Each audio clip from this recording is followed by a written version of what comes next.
دمشق میں امام اعظم سراج الامہ امام ابو حنیفہ رحمہ اللہ تعالیٰ کا مزار مبارک ہے اور بہت ہی پرسکون جگہ ہے۔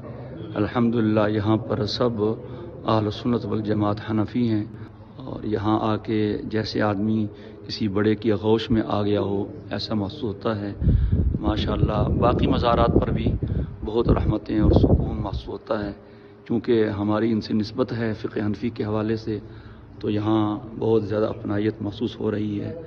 امام یوسف کا مزار بھی یہاں ہے اور یہ امام اعظم ابو حنیفہ ہیں۔ وہ کیا وقت تھا جب یہ حضرات یہاں پر موجود تھے اور علم کے دریا بہے جا رہے تھے۔ اللہ اکبر۔ اللہ تعالی ہمیں بھی اپنی بارگاہ کی قبولیت سے نوازے اور ہمیں بھی علم کی، حدیث کی، قرآن کے، فقہ کی خدمت کی توفیق عطا فرمائے۔